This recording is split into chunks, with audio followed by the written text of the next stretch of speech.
Okay, I am officially starting. I'm going to open up the chat. All right, and do this.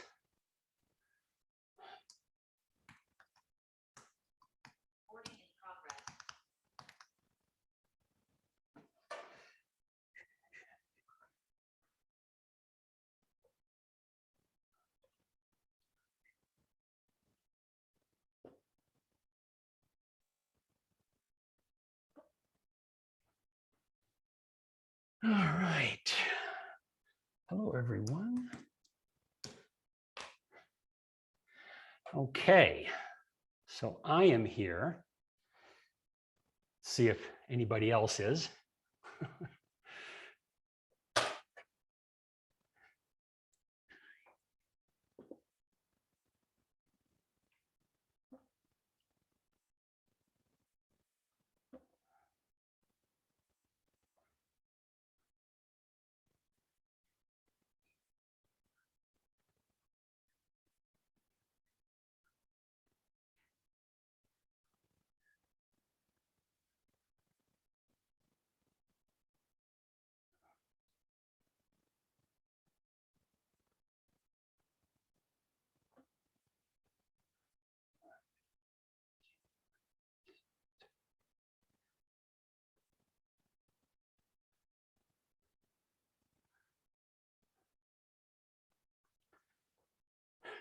Okay, Paul, hey, buddy.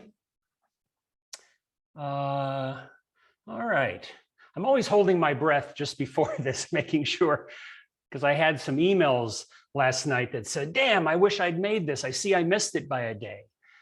And I'm like, oh my God, what happened? You know, you didn't miss it by a day. It's tomorrow, I swear.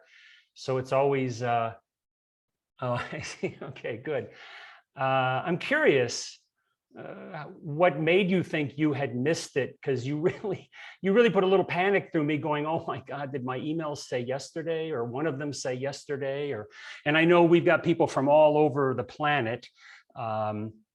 So we got time zone issues and day issues. I know that when we get on the other side of the planet, the days change. So it's a little bit tough. I'm trying to get better at putting your time zone into the emails.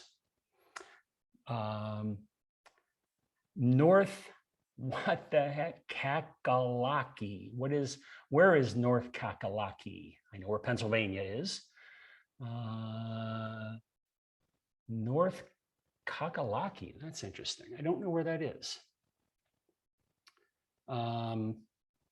Excuse me for 1 minute. Talk amongst yourselves.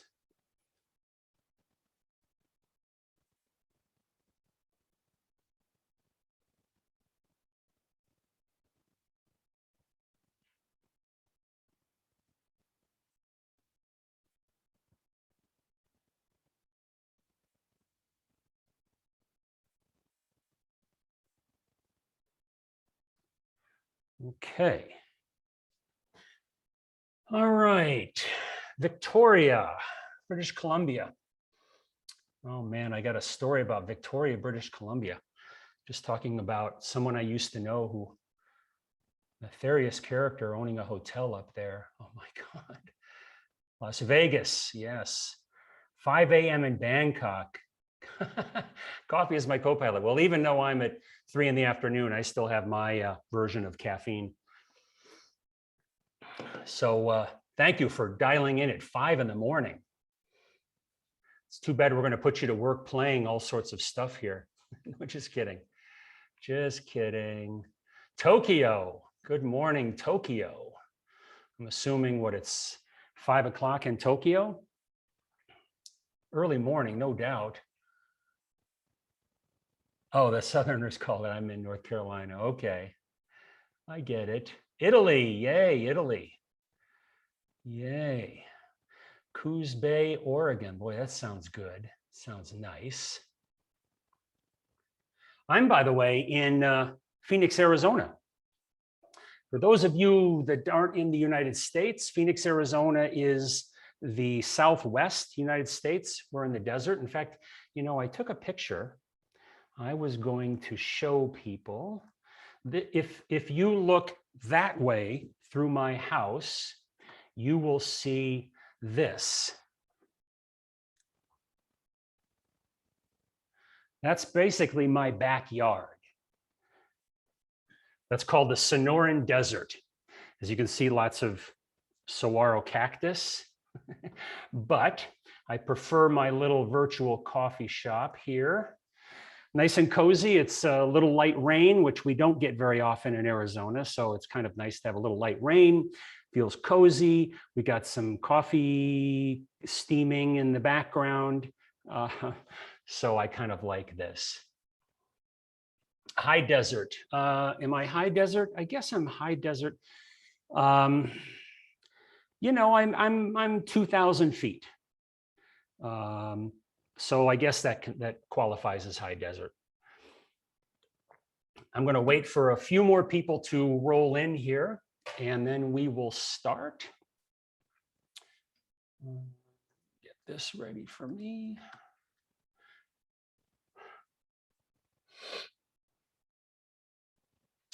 Richard Bissell. Hi, Richard. One of my regulars. Nice to see you here. I think a couple from Vegas.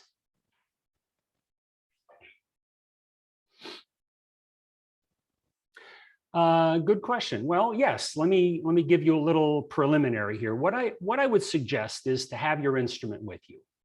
And, you know, this is a webinar, so no one can see you, no one can hear you, assuming you're by your lonesome, wherever you are. Grab your instrument, because I'm going to challenge you to play a couple very, very, very simple things. And I think it'll help, or sit near your piano or whatever. But I think you'll get more out of this if you participate. And it's not a lot, but it's enough to give you a taste of kind of the direction that I'm going. The other thing, obviously, everybody chatting right now is on chat, so definitely open up your chat. And, you know, we're going to have some two-way communication through chat. And the other thing I will say is that everybody who is here, I'm going to give you at the end of this a practice guide. I put together a 30-minute practice guide that goes through a lot of what we're talking about now, or we will be talking about. And I've given you some cool backing tracks to improvise over, simple, not standards, but, you know, kind of my drone-ish, 2-chord alternating, static harmony type of things to practice some of the things I give you in the guide. So I think that'll be pretty cool. And I'm going to make sure that everybody here is going to get that. So that's pretty much, there's nothing really more to do other than just to open your mind to some things that may be a little bit different than what you're normally used to hearing about how to improvise. That's part of my goal here, to give you something new in the conversation. And yes, this will be recorded. And when I'm done, I will make sure to give everybody a recording, a copy of it. I'll give you a link to the recording. But, you know, I think there's an advantage to doing this live with me. First of all, you can ask some questions. Second of all, you know, you can participate in this. You know, as far as questions are concerned, normally when I do these things, I've got my eye on the chat and I'm answering the questions. I'm going to still do that if the questions really kind of relate to where I am right there. Other than that, what I want to do is when I finish, go back and I'll do a Q&A. You know, I got some stamina here. It's only, you know, 3 o'clock. It's only going to be 4 o'clock, I think, pretty much when I finish. So, you know, I look forward to hanging out and answering some questions. But I will, you know, I'm going to be, you'll see, I'm keeping my eye on the chat. And let me open it up bigger so I can see it more. And 7,000 feet in Santa Fe. Nice. Santa Fe. My good friend Jerry Pagano, if you're a classical bass trombone fan, Jerry's the bass trombonist in the St. Louis Symphony. He just moved out to Santa Fe. Man, is he glad to be in the Santa Fe area. He loves it out there.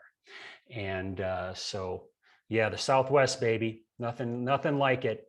Huh, France, Bordeaux, France. Nice. Thank you for getting up early for this.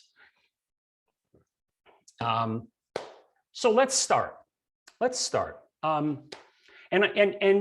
I recognize some familiar faces here, but obviously there are a lot of people here. You saw my ad in Facebook, you signed up, maybe you went to Jazz Master Savvy, maybe you just signed up for this. You don't know really who I am, but something in the ad piqued your attention. Maybe it was the name of the masterclass, Deep Listening, From Frustration to Flow.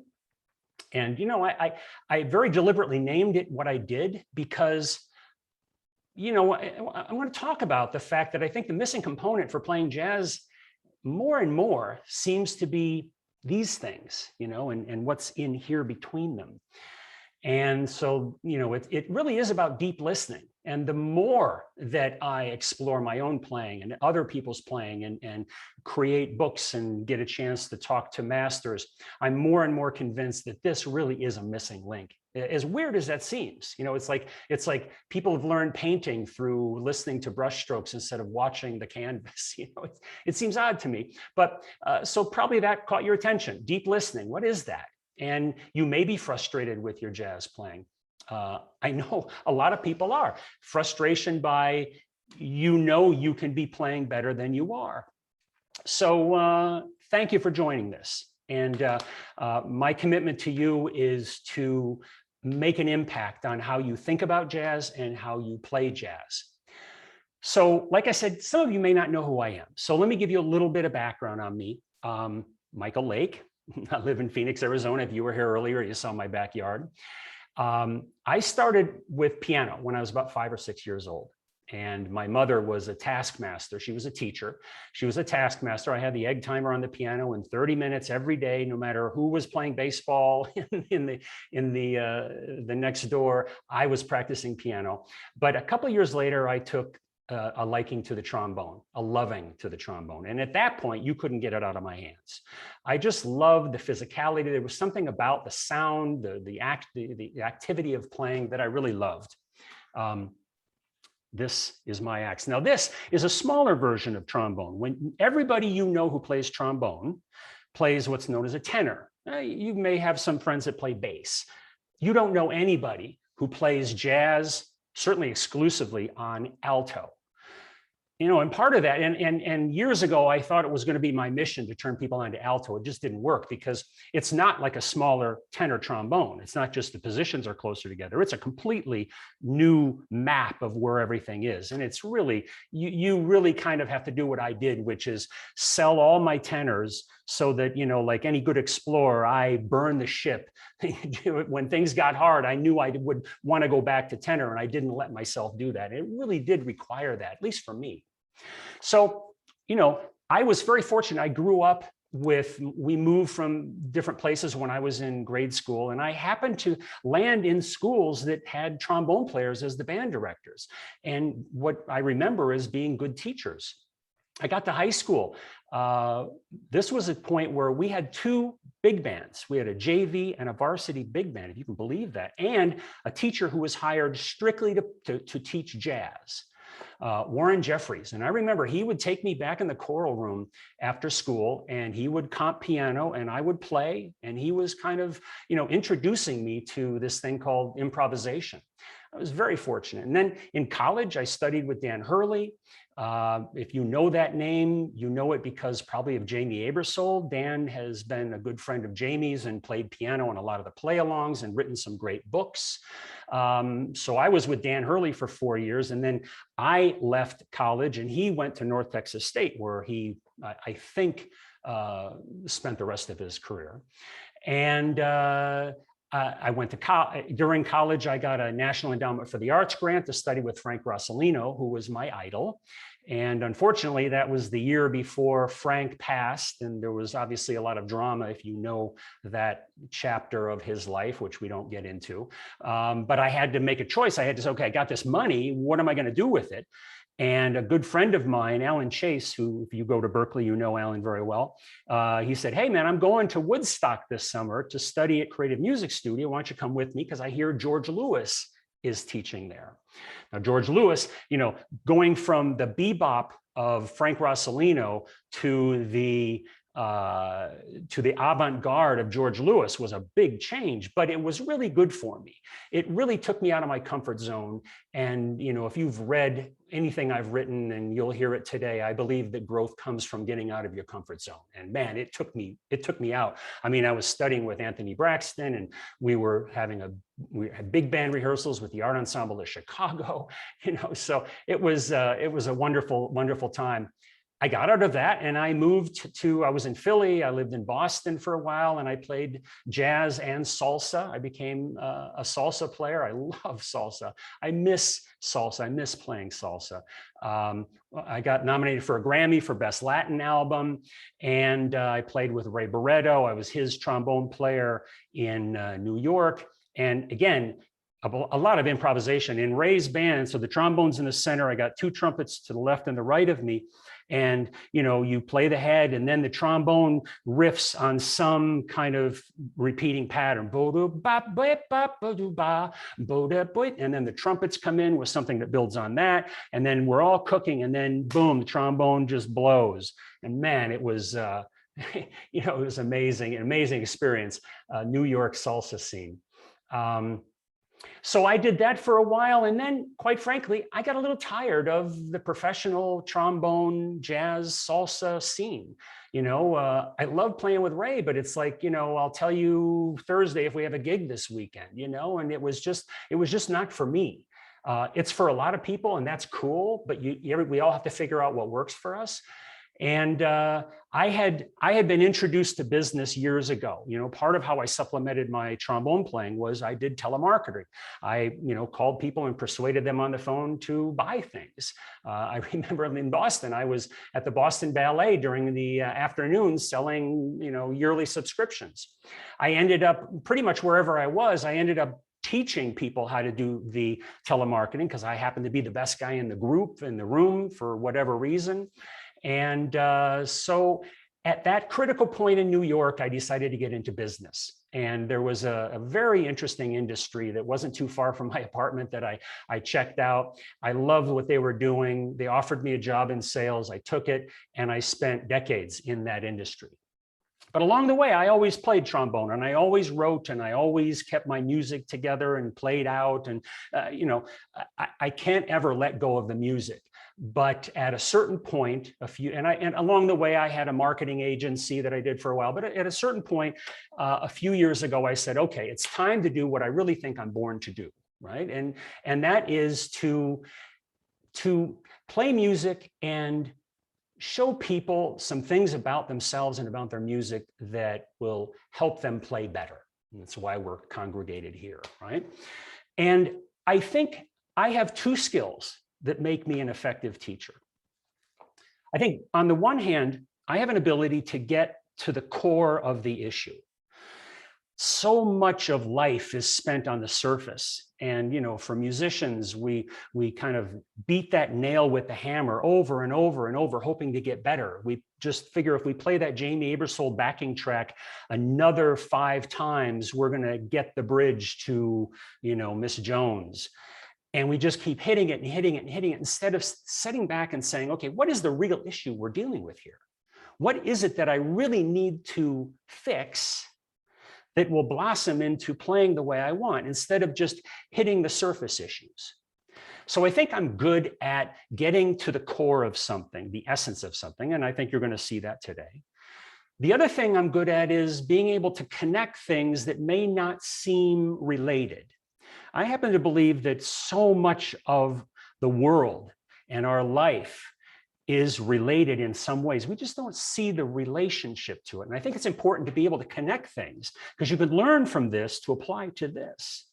If you go to my blog at musicsavvy.com, you'll get a good sense of where I'm coming from. And especially on this issue, I think the last post that I wrote I was talking about Viktor Frankl's Man's Search for Meaning, his classic book, while he was in Auschwitz and some other prison camps during the Nazi regime, and what he learned from that to apply to humans, to human nature.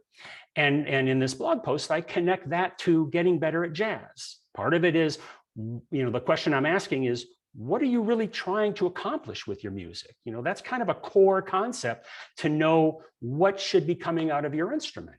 So 2 things I think I'm good at, 2 things I think you're going to see and throughout this hour.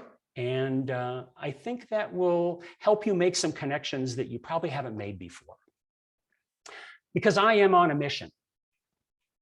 And my mission is predicated on the belief that everybody has more music in them than they hear coming out of their instrument. I believe you have more music potential in you than you're hearing come out of your instrument. Now, if Randy Brecker is listening to this, Randy, that's not you. Although knowing Randy, he'd probably say, oh yeah, man, I got a long way to go. But I'm not talking about the masters of this music. I'm talking about the rest of us, right? There's so much more. And my mission is to help get that out of your instrument.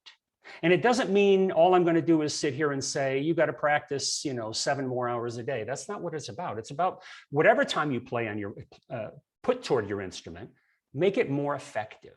And that's what we're going to do today. I'm going to give you a taste of something that's going to make you more effective. My mantra is helping you connect this to your instrument. I've seen this work in so many people. I've seen it in myself. I've seen it in all the people that I work with. I've seen it with the materials that people invest in and dive into. This stuff works. And I'm going to give you a taste of it right now.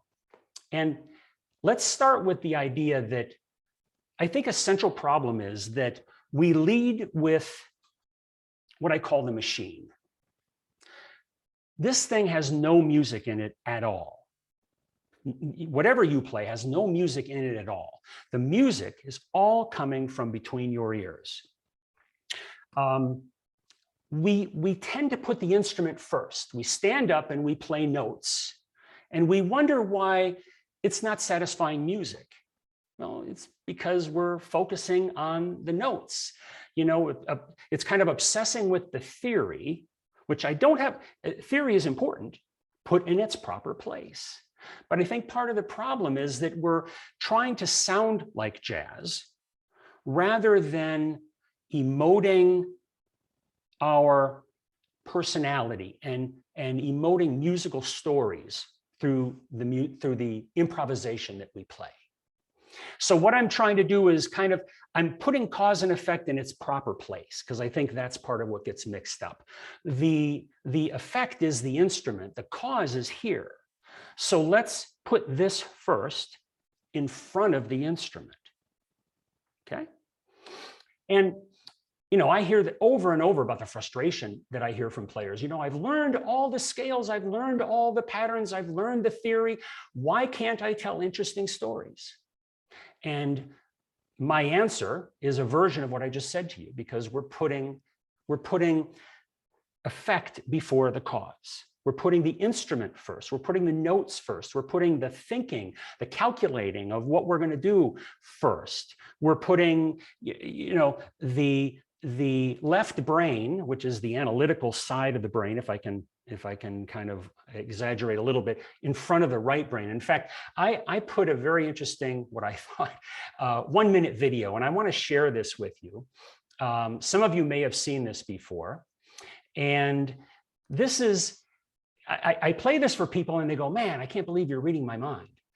Because, and you may be able to relate to this. And what I'm dramatizing in this little 1-minute clip is the internal raging dialogue that goes on when we're improvising. That's, calculating and evaluating and fretting about what we just played and worried about what we're just about to play. And oh my God, the bridge, what key is the bridge in? So let me play this for you, and then we'll come back.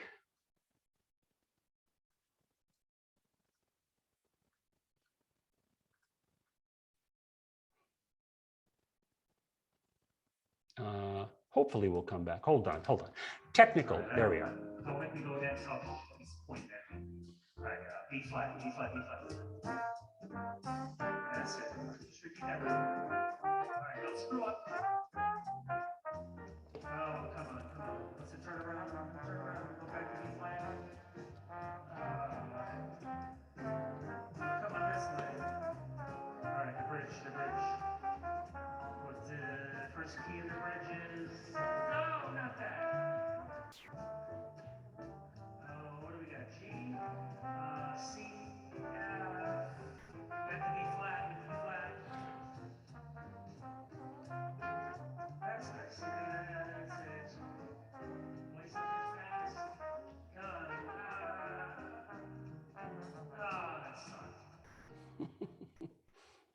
That sucked. That sucked. Great way to. Now, did you guys all hear that? Were you able to hear? I know you saw it. Were you able to hear it? Give me a yes.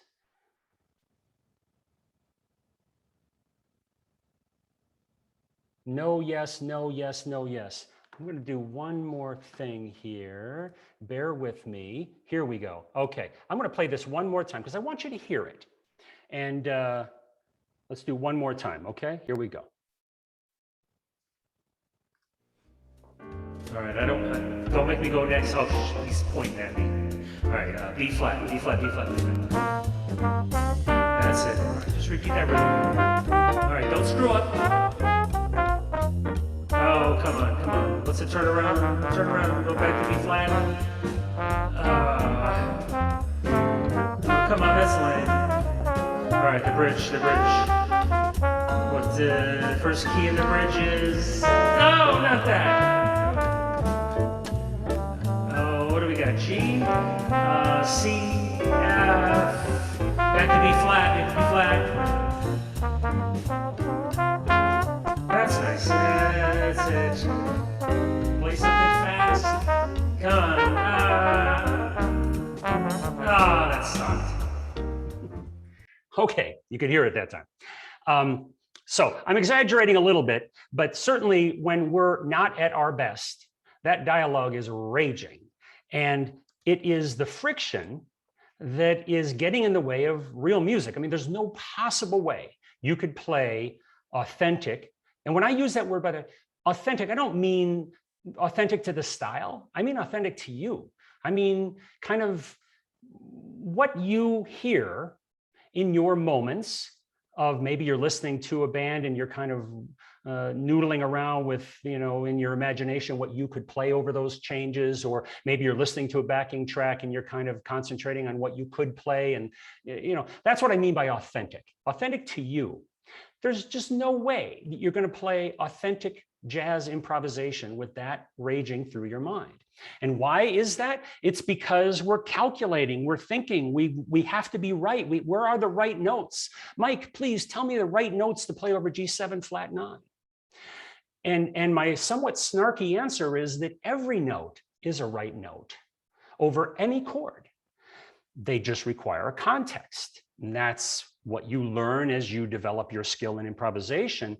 But if your flow through your instrument is authentic, there become very few wrong notes, if any. In fact, here's an exercise that's kind of interesting to do. I did this one time with a friend of mine. He was a roommate and he played tenor sax, but he was more of a Bruce Springsteen tenor sax player than a jazz player, but he wanted to learn jazz. So we did a little exercise. We put on a neighbor sold track and we'd trade, maybe eighths or choruses or whatever it was. And I would say, I want you to try and play wrong notes. I just want you to land on wrong notes, find them, play them, and just beat them to death. Don't be afraid of them. Do the opposite of what you normally do, which is we hide from them. We protect ourselves so we don't play a wrong note.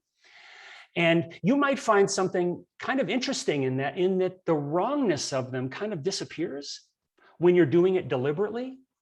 Now, you could lay on a, E over a C minor 7.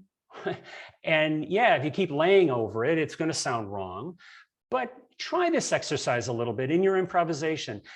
Go ahead and try and land on some wrong notes. It's the opposite of kind of hiding from them, and see what you think of that. So, and we got a lot of questions here, I think. I know everybody a lot of people can relate to that. Sharing the wrong screen. God, I hope I didn't. Okay. Left brain is. So let's start with the stuff here. Let's start with the taste of what I want to give you that will give you an introduction to how to get out of that vicious cycle about thinking about the next note and calculating what the next note is and avoiding the risk of going somewhere that may not be comfortable. And I mentioned that the real instrument up here, I got that from Hal Galper. Hal Galper's a piano player. If you don't know his work, listen to it. Great piano player, great teacher. And his famous phrase, at least famous for me, is that this is the real instrument we're playing. And he also quotes a teacher of a while back, George Kuchavitsky, who wrote The Art of Piano Playing, A Scientific Approach, who said, the instrument is an illusion. And I'll let that sink in for a minute. The instrument is an illusion. This. And I like that phrase because it's the opposite of what I said earlier. This is not what's producing the music. This is the amplifier. It's the tone projector. It's the timbre producing machine. But this is where it's coming from. In fact, I wrote something down here. Do I have it? I wrote, oh, here it is. In that book, he wrote, exercise is a psychophysiological process. Successful practicing depends on the clarity of our mental conception of a musical purpose and on the ability to concentrate attention and direct energy toward the attainment of that goal. So here we go back to what I was saying about Viktor Frankl, you know, this man's search for meaning, the meaning. What he's basically saying is, do you have clarity on why you're playing this music? Because that's really the essence of this, the why. Are you clear on your why? So again, the problem, leading with the instrument, reversing the means with the end. And let's do some little exercises here.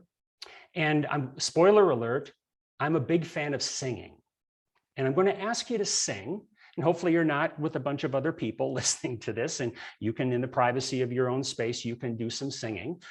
And, you know, I always get a little pushback from this. Mike, I can't sing. Yes, you can, probably, unless your vocal cords are damaged. You know, if you're Miles Davis vocal cords, maybe you can't sing. But most of us can reach a pitch. Ba, ba, ba, ba, ba, ba. You know, I'm not a great singer by any means, but I can find the pitch. And my contention is, if you can't sing it, you can't hear it. You don't hear it. If you can't sing it, you don't hear it. And if you don't hear it, you're not really going to be able to play it. Now, muscle memory allows us to play a whole lot, right? You may have your whole repertoire wrapped up in muscle memory. And I'm going to try and nudge you away from muscle memory being the key engine for your music. What I really want the key engine for your music to be is what you're hearing up here. Those moments where you just sit in silence and you think about what you might sound like if you had the chops and the wherewithal to play over all the things you are. What would that sound like? Because that's what I want to help get out of your instrument. Okay, so let's try something. Again, if you have your instrument in your hand, this will be very helpful because I'm going to let you do some of this. And we're going to start with baby steps, okay? First baby step is that I want you to play a note on your instrument, somewhere in the middle of the register, somewhere in your vocal range. Now, I know if we've got bass players on here, that may be tough. If we got a jazz piccolo or a flautist, that may be tough. You may have to do some octave adjustments. But for most of us, I think we can find something in the middle of our vocal range. And I just want to warm up our ear a little bit by playing a note and then singing that note. Ba. Now, one of the things to listen to is, how long did it take you to find that pitch?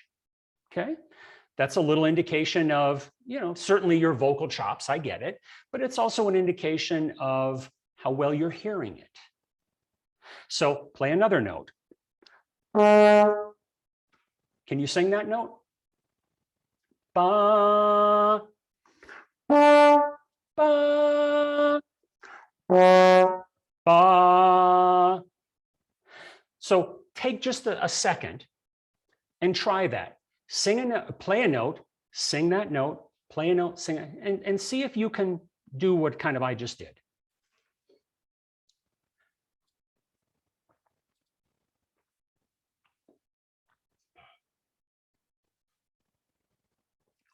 Okay.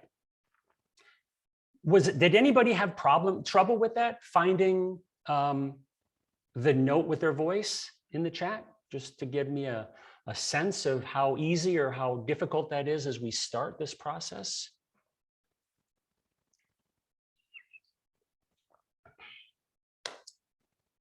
Okay, good.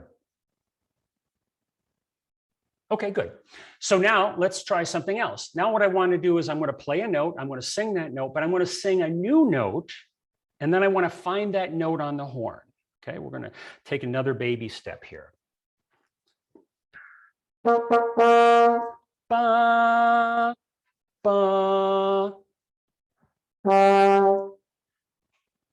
Okay, so try that. Play a note, sing that note, sing another note, play that note, maybe sing another note, and see if you can find those notes. Now realize the further away you get, the wider the interval, the harder this is going to be. So if you really need a challenge, give yourself some wide intervals. But to start, try with the narrower intervals. See what that sounds like.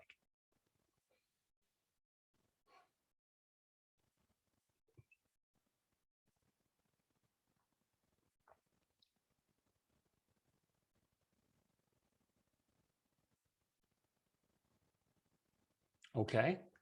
We have a cheater in our midst. I'm a vocalist, so it was easy. Yeah. Yes.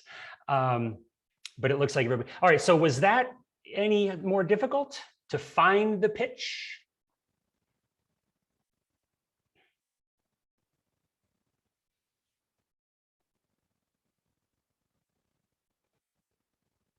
Mm-hmm, mm-hmm, mm-hmm. Okay, good.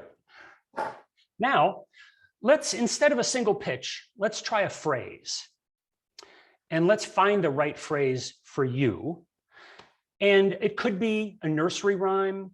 It could be a religious song that you've grown up with. It could be happy birthday, although happy birthday, even though I love talking about happy birthday, it's hard because it's got some big intervals in there, right? You know, it's got...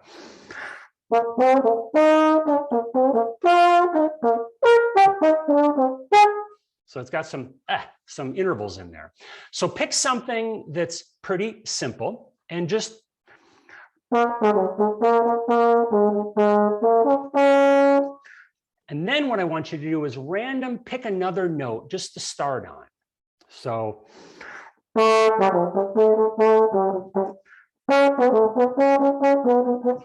and just a quick phrase, and try that for a second.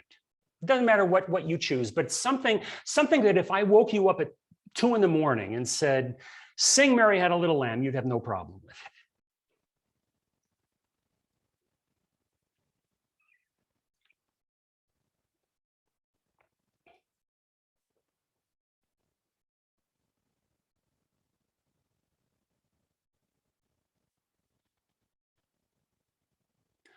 I can hear the playing. Okay. Now, a couple of tips for when you do this. Now, by the way, I call this a warm-up for your ear, by the way. You know, we're all really good at warming up the machine. You know, for us brass players, we have our lip slurs, we have our long tones, we have all sorts of stuff, and every instrument has something. Piano, you've got your 4-octave arpeggios with 2 hands and all of that warming up. But do we ever warm up our ear? And I think that's critical, especially before a gig, improvising a jazz gig, a jazz rehearsal, you're practicing. So what I'm going to suggest is just take 5 minutes to do what I'm showing you. And I'm going to show you another couple of steps, but take 5 minutes and do this kind of thing. And do it religiously every time you practice. Maybe do it at the beginning and then do it at the end and see if there's a difference.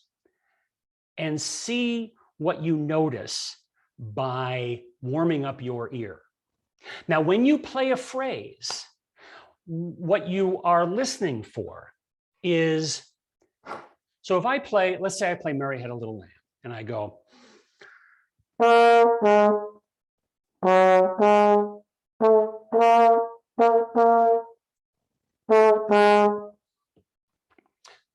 I don't know Mary Had a Little Lamb. I don't hear it. So that's not a good tune to do that with.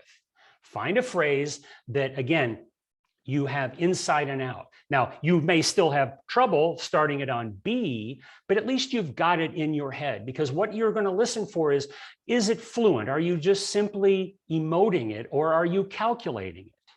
And here's where I think a lot of people miss something about their own playing, is that we've become so ingrained with calculating the next note and thinking about where it's going to go and calculating the fourth above because I must be in the key of C, therefore G is in it. And that's so automatized in us. One of the things I would recommend, even if you do recognize this in yourself, take a pencil and paper, not now, but when you do this exercise. And if you start to sense yourself calculating, Mary Had a Little Lamb, you're starting on C, so therefore the second note's going to be B flat. Stop. Write down a couple of notes that says calculated second note of Mary Had a Little Lamb. Start again. Think about the pizza that you had last night and the friends that you were with and the laughs that you had and how fun it was to have pizza with your friends last night. Play Mary Had a Little Lamb starting on B. Are you calculating? Write it down. Say, okay, this time I started on B flat because I knew that it would be, write it down. And all I'm trying to do is bring it more to your attention, how much calculating you do when you play. Now you can say, as opposed to what? What am I supposed to be doing if I'm not calculating the next note constantly? Well, I'm going to show you a book that Richie Beirach and I just finished. And it's the clearest writing that he and I have done. He and I have written a lot of material together. We've become good friends since we did an interview a couple of years ago. We're both very similar in certain ways, and we enjoy working with each other. And I have learned so much from writing these books with him. And we just finished something called The Magic of the Snow Leopard. And the Snow Leopard was a tune that he recorded back in 1978 on ECM on the Elm album with Jack DeJohnette, George Morantz, and Richie. And we analyzed the recording session because when they first decided to play that tune, the plan was, we're going to play head, solo, solo, solo, head, out. That was the plan. But as they got into the recording session, they took a different direction. It was where the music was taking them. They didn't think about this. They weren't communicating where it was going to go. Jack all of a sudden changed the tempo. He went into like a Miles Bitches Brew funky thing. And it just evolved into something none of them had any idea it would evolve into. And in the book, part one is just describing the recording session. Part two is talking about what it takes to be able to follow the music. Let the music lead you. So again, this is exactly the opposite of calculating where we're going to go. Because if you're going to calculate where you're going to go, you're definitely sticking within the form. You're not deviating within the form. You're not deviating within the changes. You're probably making sure you're playing diatonically through everything and not playing chromatically. And at one point in the book, Richie talks about a story where when he was very, very young, before he was known, he went to hear Miles. And he got a chance to get to Herbie. And he said to Herbie, Mr. Hancock, how do you know what to play and when to play it? And Herbie looked at him and said, good question. There's two of me when I play. He said, there's the one at the piano who's making the music. He said, but the other one is up on the ceiling, listening to everything going on, not evaluating it, but just listening to where it's going on. And that's directing the version of me at the piano to play what just is necessary for that moment. And Richie and I talk a lot about this in his own playing. And you know, his version of this is he's out in the audience, sitting in the audience, listening to what's going on, using his ears, using his musical knowledge, his expertise. And I've talked to him for hours about this, and I can tell you that there is no thinking that's going on when he's playing.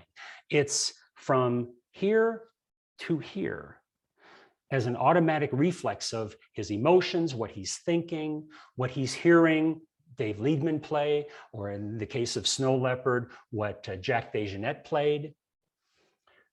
So I'm trying to help, first of all, identify the thinking you're doing, and maybe identify how much you're doing, because you know, my little video on the left-right brain kind of sparks some interest.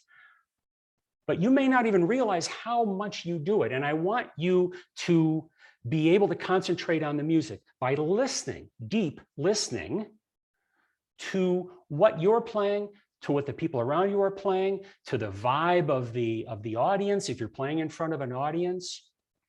So the whole idea of Mary Had a Little Lamb, to bring it back to that, is that all I want you to do is play it by listening, as if you're over there just listening to yourself playing it.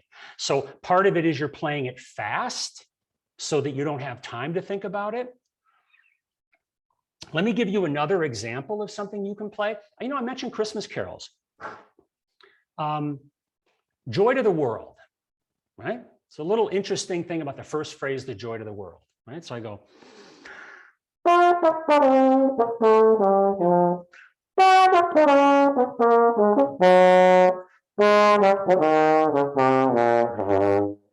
False tone. If you're a trombone player, false tones are a great way because you can't lock into the pitch and it's pure ear, little trombone tip. But notice that I was playing it kind of flippantly, kind of fast. I'm just listening to myself play it. Now, my paper and pencil exercise, all of a sudden, if I feel, okay, I'm going to go up a step, that means the second note will be a D, write it down. Get in the habit of catching yourself doing this instead of just listening as if you're either on the ceiling in the audience or somewhere in your room. You're not calculating the next note. You're simply listening to what comes out of your instrument. Now, I feel obligated to say this is not a cheat for if you've just started playing an instrument, right? This is going to come after a certain amount of mastery of your instrument. And I hate to say this, but there is no such thing as effortless jazz playing. What I'm giving you is, if you're starting out, I'm giving you a sense of where you're trying to go. And if you are a hardened guy or gal that's been playing for decades, maybe try and extract some of that from you, because you probably already have enough chops on your instrument to do what I'm saying. You can play Joy to the World. Or, you know, another one I like is Away in the Manger, slightly different for those musicologists of you. Don't think too hard about the difference.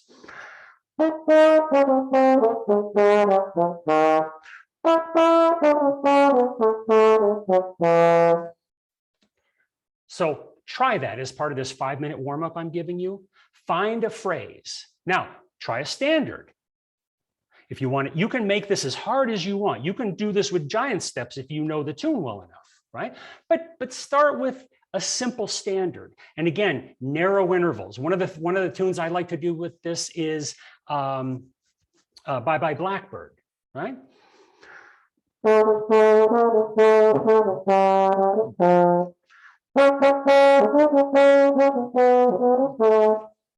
Fast, don't think about it. Listen to yourself play it, starting random notes. I've noticed that certain people have trouble finding random notes too. So maybe there's an exercise, just.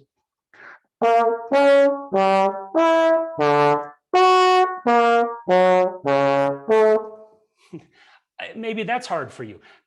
Just without thinking, because maybe that's part of the thinking too, is that you're so used to thinking about what the next note is, you can't really let the horn find that note based on what kind of you're listening to. You've got to make sure you know what that next note is, right? Everybody's a little bit different. That's what's a little hard about doing this, because you're all at a different level. But hopefully there's a common denominator as to why you're in this, because you realize there's more music in you than's coming out, my original premise. Now here's a last little piece of this. Last little piece is in my 30-minute warm-up, at the last page, I give you a bunch, like I mentioned earlier, a bunch of rhythm tracks. They're not standards, they're not changes, they're just kind of interesting, diverse things to play over. Some people call them drones, I don't know. But here's what I would suggest with that. Put on one of those drones and sing a phrase. Don't play, sing a phrase, something that just comes to mind. Pick up the instrument, because again, you can't really do this with a standard because the changes are going and what you just sang won't fit with here, but it will with this. Pick up your horn and play that phrase. And make it short to start, because it's hard. If you play some long thing, you're not going to remember it. The next step is record yourself singing a longer phrase, or maybe 15, 20 seconds of something. Record it, transcribe it, maybe memorize it, but I like to write things down. So write what you just played, and then play that on your instrument. And what I hope that will give you is a sense of playing on your instrument what just came through here without the friction of this blocking the musicality of what's in your brain. So, and again, it's not about singing like Eddie Jefferson and scatting and all of that. It's not. It's about playing musical statements that create some sort of story that's authentic to you. So in those backing tracks, try that. And I'd be very interested to see what you think. People write back to me and say, it's completely different than what I would have played on my instrument and so much more musical, because I'm used to the muscle memory of where I should go and within a limited range and limited intervals. And when I sang larger intervals because that's what I heard. And then play it on your instrument. And then again, play it in a way where you're listening to yourself play this music that you have not yet played from your instrument. So is this making sense to everybody? Yes, no, maybe? Well, I suck on caffeine. Okay, so would you like to go beyond what I've just shown you to see how to get much more out of your music, okay? Would you like to take the next step on this, is my question.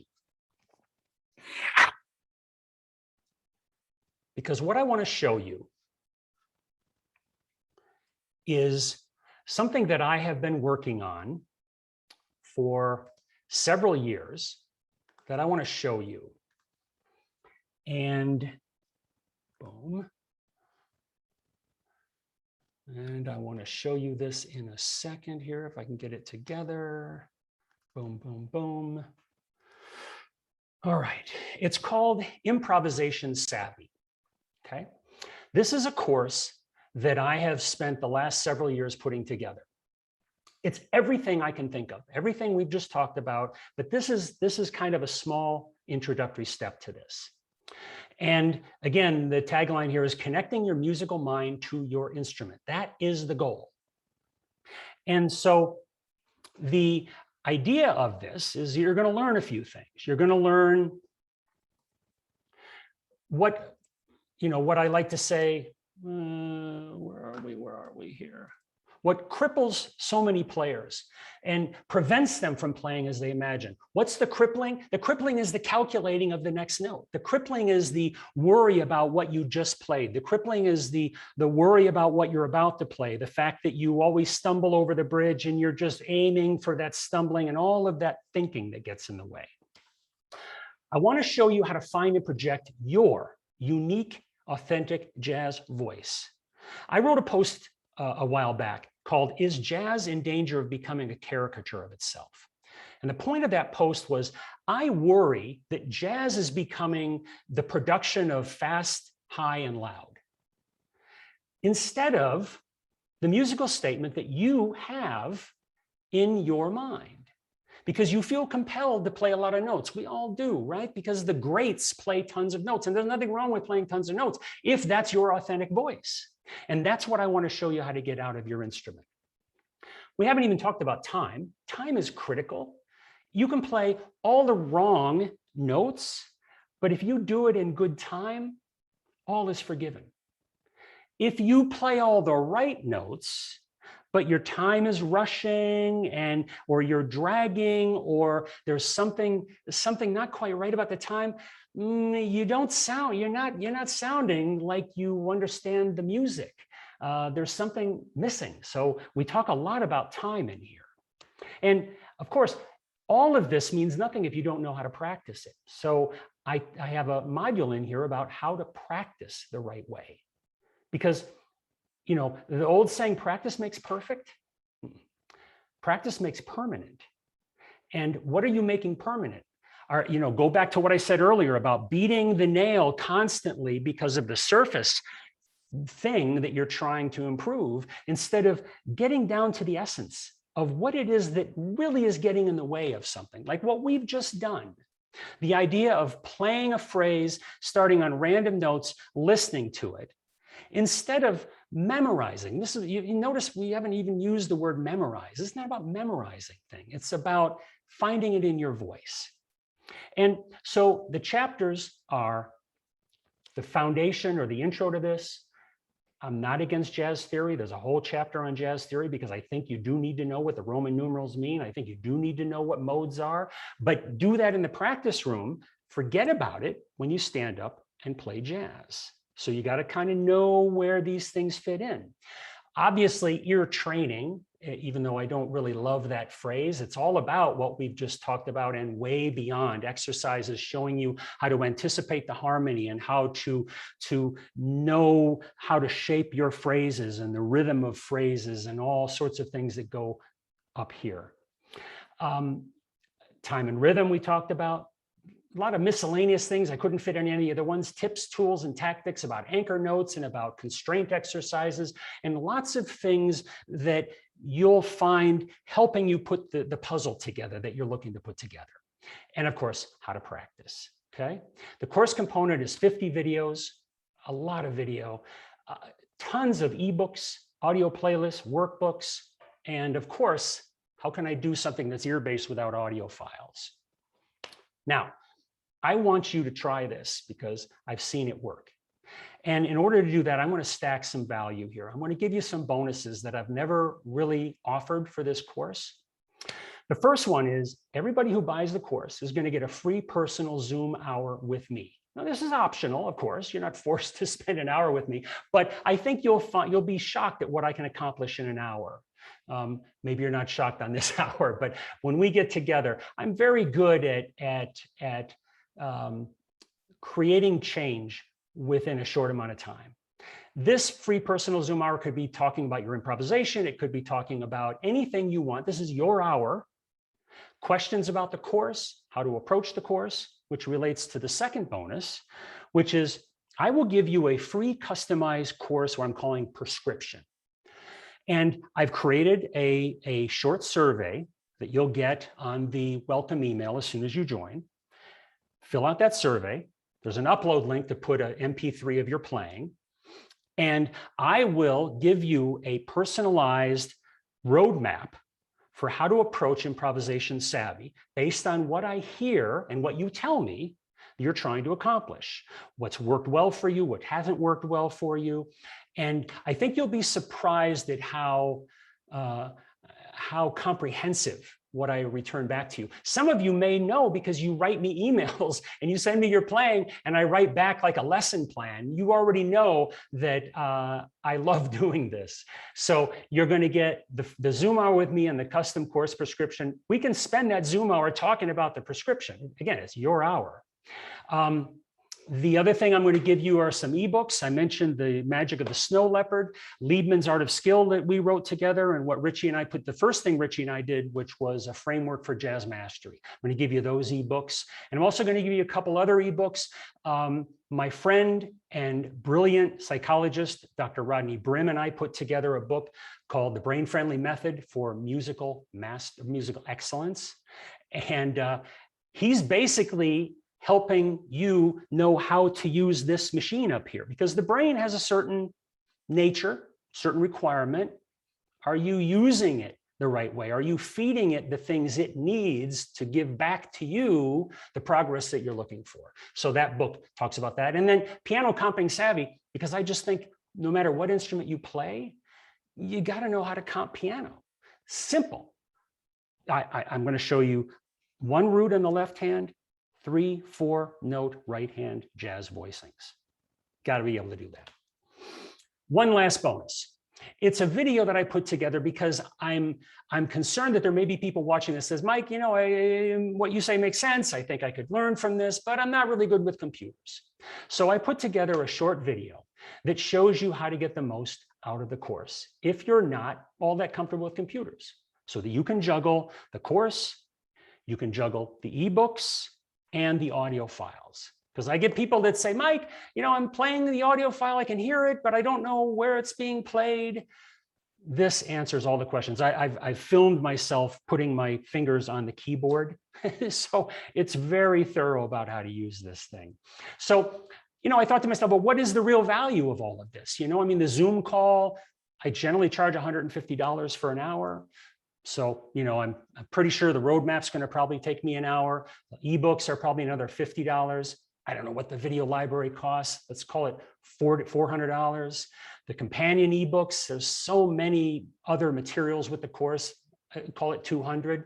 And then all of the audio files, call that $250. So altogether, I'm thinking conservatively, this is $1,200. But for this masterclass special, I want to give it to you for just $347. So the deep listening masterclass special for this Improvisation Savvy is going to be $347, and that's 30% off of the normal $500 that I do. And I'm going to put the link, which is bit.ly/improvisation savvy, into the chat.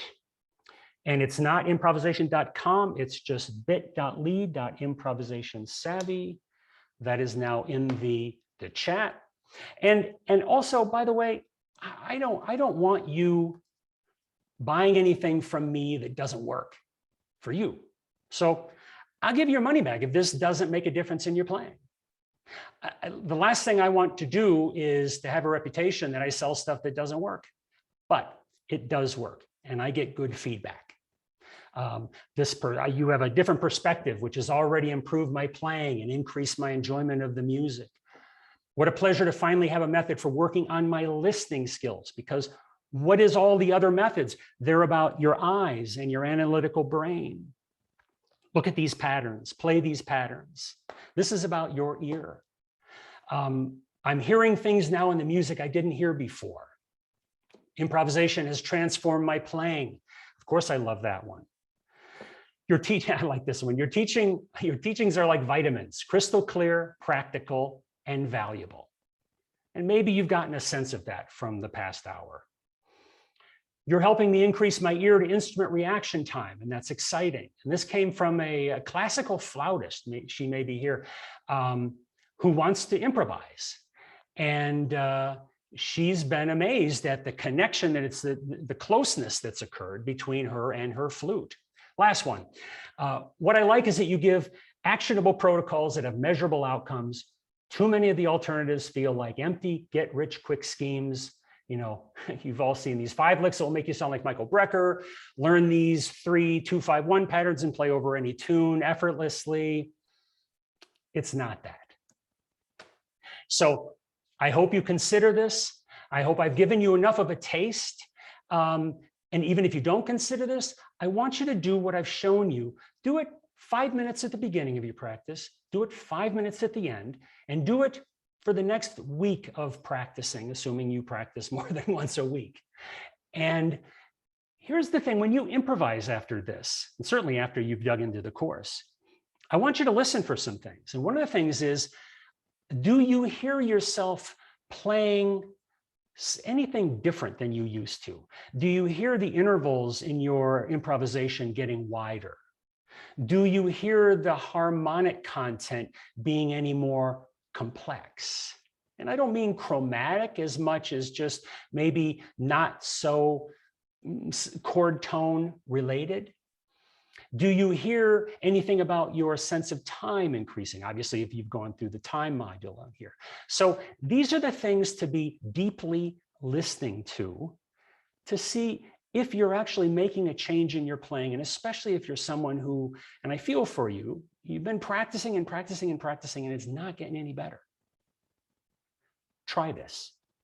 I think you'll be surprised at the results. And I guess I lied. I didn't answer any questions, but I am here to answer some of these questions. We got a lot of chat here. So let me, I'm exactly on my hour. One of my skills really is my sense of time. And I don't mean dig. That's part of it. But my sense of kind of where we're kind of going and where we ended up. So I'm happy that I finished, which I committed to for an hour, but I am happy to sit around and answer some questions. Aren't these concepts applicable to any genre of music in addition to jazz where improvisation reigns? Of course, I would go further than this. I would say that this applies to classical musicians. Because even when you read a piece of music and you see notes, there's a certain amount of hearing that has to go into you nailing the G or the B flat. Your ear is still working for you, even when you're reading music.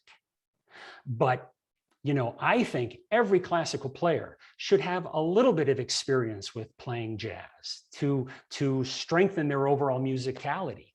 My good friend Jerry Pagano, God, I love this guy. He's a bass trombone player in the St. Louis Symphony, and he can play jazz. And it's not, but it's melodic. And my contention is because he's been sitting in the back of an orchestra for 30 years listening to the greatest melodies ever written. And it's just such a pleasure to listen to him improvise because it's just so melodic. And I do think that any genre can benefit from deep listening skills because that's where all the music is. How do we get the practice plan? What I'm going to do when I get done with this and take a breath is I'm going to send an email out to everybody who attended, and it's going to have an attachment, a PDF of the ebook. So you will get that. Is playing from what you hear equivalent to playing with meaning? Well, I think they can be two different things, but I think they are very much related. Because, well, first of all, meaning to whom? I'm assuming meaning to you, right? If you're playing with meaning, it means something to you personally. And therefore, that has to come from your musical sense, from your intuition, from your soul, from your emotions. It comes from you. So I think, I don't know how, if you are really, going back to Richie, listening to himself play and to the fingers just reflecting the emotion of him, there's no way he can't play something without meaning, because the wellspring of the music is his musical personality. I don't know if I'm answering that well, but that's I think that playing what you hear inside is playing with meaning. I think calculating my next note and fretting about the bridge, that's the opposite of playing with meaning. There's no meaning in that. Now, I don't think anybody is on this call that would be like this, but there's a school of jazz that just says, I'm going to memorize what I'm going to play and it's going to sound awesome. And That's cool if that's your musical direction. You'll hate what I'm doing, but that's okay. And I would say that maybe there's meaning there because that person put that solo together, but that's not what I think jazz is. I think jazz is your personal expression that comes from in here. Can comparable results be obtained through exhaustively studying solo transcriptions? The word exhaustively is a challenge. I'm a big believer in transcribing. Remember my exercise to sing something, transcribe it, and play it. Now, I know that's not where the question was going. Transcribing is an important part of learning this music. Now, this is one of the things that Richie and I talk about a lot, is he is a big believer, as well as Liebman is, that you can easily over-transcribe. The challenge that Richie has, and you can see where he's coming from, is that you start to take on the personality of all of these transcriptions. In fact, Randy Brecker told me, and I'll put a plug in for Jazzmaster Savvy. If you haven't signed up for Jazzmaster Savvy, just for the free preview of it, sign up, listen to some of these interviews. And then, you know, if you think it's worth it, invest in listening to everything.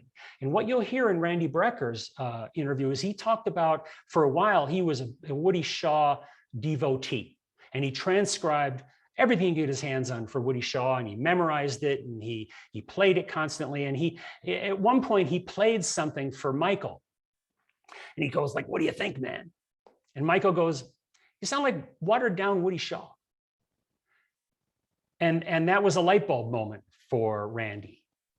And so I think there is something to be said for over transcribing, but I do think that transcribing helps get you out of your own muscle memory. It helps explore other personalities of the music. So I think there's a balance.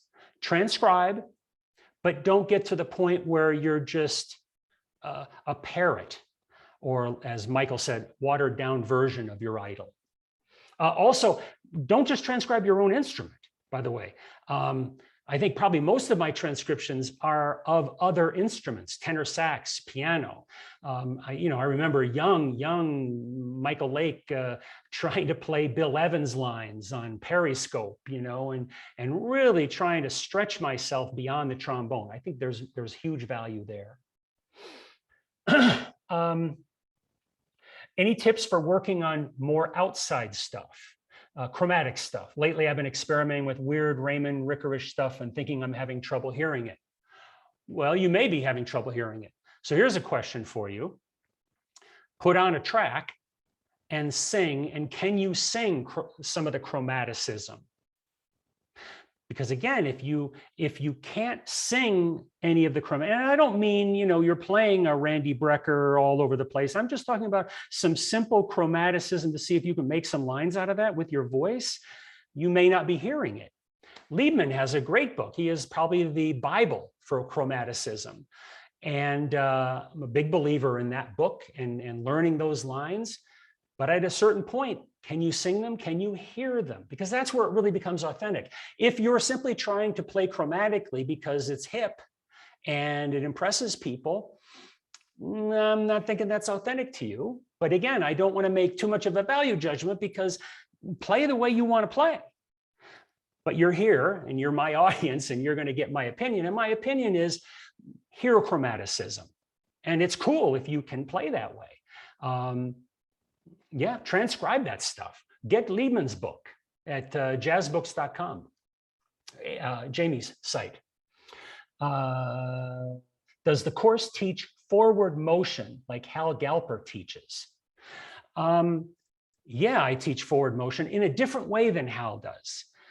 So for instance, I've got an exercise which is called stop harmony, which is I play a track, all the things you are, for instance, and I play a certain number of bars of it, and then I abruptly stop. And I'm going to ask you to hear the next chord. Can you hear that next chord? Can you hear where it goes into G major? Or can you hear where it goes into C? Can you hear that chord? And then we play, and you can hear where it went, and then it stops again. And I want you to hear what's coming. Not that, I don't want the lag to be you have to wait for the chord to know what to play. I want you to know the harmony as well as Joy to the World, by the way, so that you can anticipate the harmony. Now, that's not what Hal Galper teaches, but that's my version of being able to project and hear forward. On guitar, so much of our playing is based on scalar or modal patterns and riffs. Breaking that habit seems difficult. Will this really help me break out of that mode and play with new intention? Of course it will, because I'm getting you away from the fretboard for the source of your music. I'm saying, sing something and then play it. Or I'm saying, play all the things you are, the first 8 bars of all the things you are, and then find another note that's not just a quick hand movement up or down on the fretboard, but something where you're really forced to dig into the guitar to find to hear those notes. So yes, I do think that I can get you away from that simply by hearing the music. And it's interesting because I've had a couple of conversations with a guitar player, and we've worked on his time actually, but he's written me recently about my exercises for finding other, starting on different notes. And he says, I hate to give you the guitar secret, but if I just move up a little bit, I can do it. And my answer is, don't just move up or down, purposely make it harder. It's like on the trombone. I can mimic up and down the slide because the partials are the same. So what I'm making sure to do is not just go from one partial to the next, but going outside of those overtones and really forcing my arm to go in a completely different direction. I think that's probably similar to my answer about guitar. Somebody says, I can't transcribe. I'm not sure why. Do you read music? If you read music, I'm not sure why you can't transcribe. Maybe you can't hear it. I get it. Let's talk a little about transcribing. The ultimate way to transcribe is not to use an instrument, but to do it by ear. And I know that's hard, especially if somebody's saying, I can't transcribe. So maybe to start with, you need to sit at the piano or your instrument, whatever instrument that is. And just, it's tedious.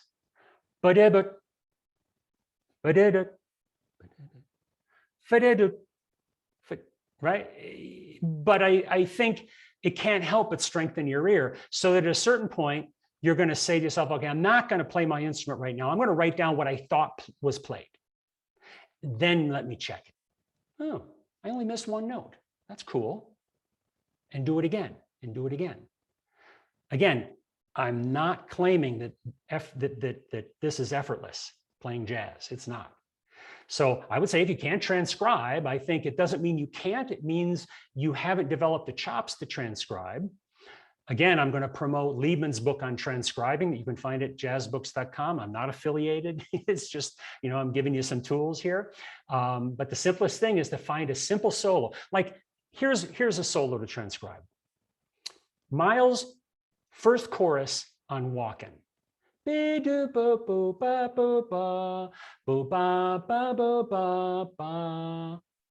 Okay. Transcribe those first 2 licks and tell me what you find. I bet you can transcribe those. Write me back and tell me if I was wrong. My penmanship is sadly lacking. Do you have any suggestions? Well, yeah, Sibelius, finale. It puts a lot of friction in it though, man. If you're transcribing using finale and you're not a whiz on finale, man, you just put a lot of sandpaper on the process. So, maybe take it slower with your penmanship. I think that's what you got to do. Everything can be learned. Everything can be learned. I'm sure that you could go on YouTube or go on a Google search and say, improving manuscript penmanship. And I'll bet there's lessons and stuff, tips that I haven't even thought of on how to do that. But yeah, you can use finale, but just be prepared. If you're not a whiz on finale, you're going to hate my suggestion. I can play all night without charts, but writing skills not happening. By the way, I'm going to just put this at the top before I answer that question. My bit.ly link for Improvisation Savvy. Did I spell that right? Yes. So that's back on the chat. I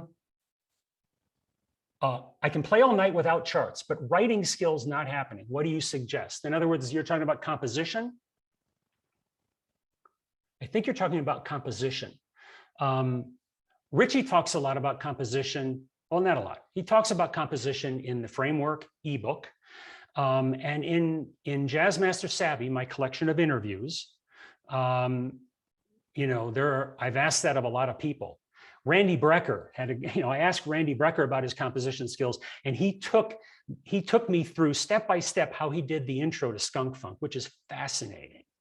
And that might help you answer your question, because he didn't just sit down, you know, like Mozart and just go, oh, I'm hearing this. No, he took a little bit from something he scratched out. He took a little bit from a lick he played. You know, he kind of took this from different angles and put it all together. And that's why it's so cool, because it just, it has this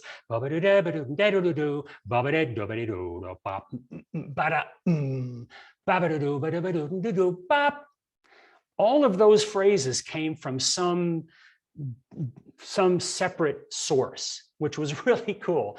But George Cables talks about writing. Several people talk about their writing skills. Richie does a lot in his interviews.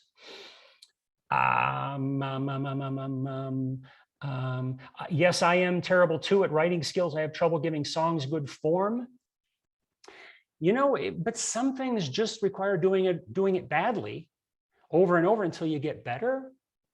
And, you know, it's not like throwing against the wall. It's meaning write something, listen to it, maybe get other people's opinion on it, give your own opinion on it, and be clear on what might have been lacking.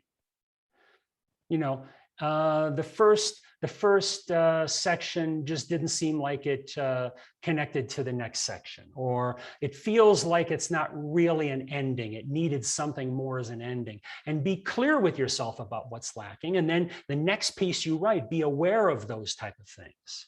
So this goes back to, you know, the onion, right? Peel back the onion until you kind of get to the core.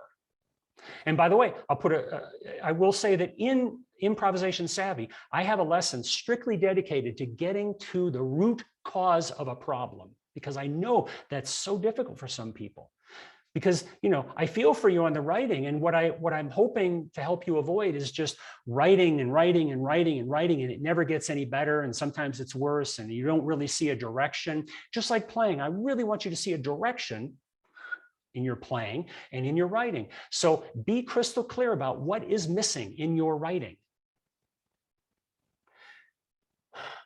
An accomplished sax player recently said famously on the internet interview that it is nonsense that you have to tell a story in your solo. You just have to play changes. Oh my God, what do I think of that? I'm sorry. You know, I think that's bullshit. I'm sorry, but and everybody has their own why. Okay, so maybe I shouldn't say it's bullshit. Everybody's got their own why and your own purpose to play. Okay, so I'm sorry, but I just think that if, you know, what are the roots of this music? It was slaves in the field crying out about their condition in life. I mean, it was all story. None of them were saying, hey, you know, I've mastered the G Mixolydian. You want to hear a little bit? Right? Oh my God, it started with stories. And we've ended up with this. We've ended up with jazz being a caricature of yourself. Go to musicsavvy.com, go to my blog, look for that article. Is jazz, do a search under the word caricature. Read that article. That's my best opinion about where the state of jazz is going because of stuff like that. I think that's terrible. I think what's key is that we all listen more to each other. So many instrumentalists don't listen to vocalists deeply enough. Oh yeah, right. Oh my God, vocalists. So let's talk about transcription. You know who I used to love to transcribe was Ricky Lee Jones. Chucky's in Love. Man, I can still play that whole thing on the trombone. I mean, yes, singers, Go back to Jazzmaster Savvy, my interview. Sheila Jordan, she was brilliant in that interview. And because vocalists can do things that none of us instrumentalists can do. And that's one advantage of the trombone. I don't have a long list, but that's one advantage of the trombone, is that we have the ability to kind of imitate those vocal inflections. I love Sinatra. I mean, play Sinatra. And then what you do is you record yourself playing over the vocal and deeply listen to, here, I'm going to put myself back on here, I'm sorry, and deeply listen to yourself. How close did you get to the inflections? And I mean really deep listening. Did you, when Sinatra goes, bum, ba, did you do that as best you can on whatever instrument you play? Did you at least hear him do that? Ricky Lee Jones, it's so rich with inflection that it was just a treasure trove for me as a trombone player to kind of learn how to do something out of the typical blah, blah, blah, 76 trombones in the back. So yes, transcribe vocalists, absolutely. And vocalists, yeah, transcribe Dexter Gordon and be able to sing his solos. I think you'll learn a lot from that. Is all of this to be reheard? Yes, I'm going to send all of you a recording of this. I can easily sing chromatic notes between two diatonic notes, but I think it's harder to come up with meaningful lines using longer strings of wrong notes, e.g. Sco or Liedman. Yeah, of course it is. And that goes back to my little advice to somebody talking about chromaticism earlier, is that Liedman hears it. I know he does. He's not just, he's got amazing ears.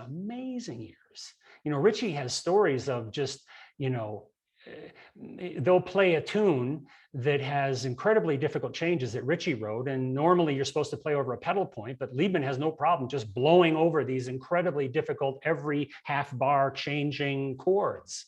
So you've got to hear it first. You've got to deeply listen to the chromaticism so that it's in here. So again, play one of my backing tracks and sing a little bit out of the harmony, but do it in a way that makes sense to you. I mean, if you don't hear chromatically, if that's not your musical personality, maybe it's not meant for you. No problem. I think for myself, it depends on the situation, but I'm more a diatonic player than a chromatic player. I do enjoy the chromaticism leading to something, but I think if you listen to me, I'm probably 75% diatonic. Depends on the situation, of course. Depends on the audience and who I'm playing with. But you got to hear it. You got to hear it.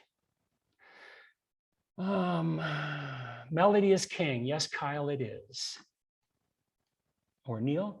I don't know who wrote that. I can easily sing chromatic. Oh, yeah, I did that one. What about instead of transcribing by writing it out, transcribe by playing it? Whatever works for you. I will tell you that if you ask this of Lieb or Richie, I know their answer is write it out. And I like writing it out because I like analyzing what they just played. I would write out, I would search for Michael Brecker phrases that I had a shot at playing on trombone. They weren't many. But the key is I'd look at it and I'd say, okay, why did he play a major third in a minor chord? And how did he get away with it so brilliantly? Oh, I see, because he was bending from the minor up to the major, or whatever. And it allows me to analyze it a little bit. So I am a believer in writing it out rather than just memorizing. You can tell I'm not a big fan of memorizing. I think memorizing is getting us into trouble in the first place. Sometimes you got to memorize stuff, but be careful about memorizing because it's kind of like a seesaw sometimes. The more you think, it's like my little video on the right left brain, the less you're listening, So be careful about memorizing as opposed to just learning something and then playing it as if you're listening to it. And I do think the writing helps for the analyzation.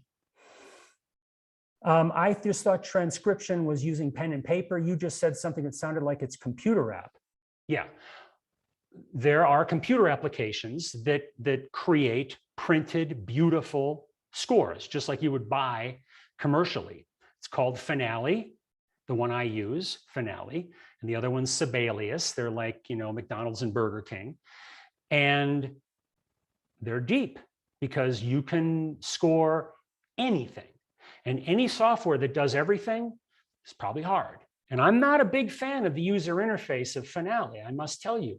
I struggle sometimes. I've used it enough where I don't have to do a Google search on how to replace rests with blank, you know, spaces and stuff, but it's hard. So if you don't know these tools, I don't recommend this being used for transcription.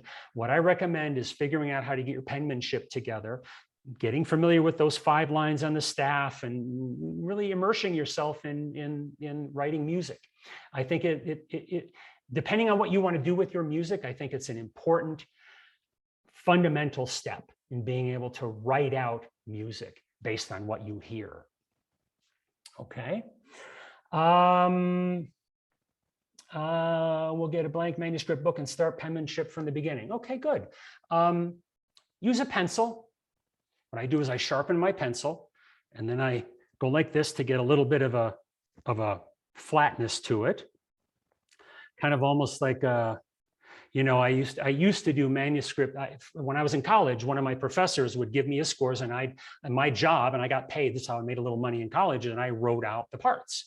And at the time, I had a nice manuscript pen with kind of a flat, and it, you know, you can make the circles on a half note look like a printed circle. So there are manuscript pens you can get, but you know, get a pencil, file it down to a little bit of a flatness, so you can kind of make your notation. Where can I sign up for the 30% off offer for the course? I'm sending it a couple times. I'm going to send it here. It's bit.ly/improvisation savvy, no.com, bit.ly.improvisation savvy. Boom, there it is in the chat. I'll probably send you a link when I send you the book. I am definitely much more, I can sing a lot of Dexter solos, cool, all the way through since I was in high school. Well, good for you. Now here's the challenge about Dexter. So you can sing the notes. Do you have his time? Do you hear his time? Because that's, for me, that's the magic of Dexter.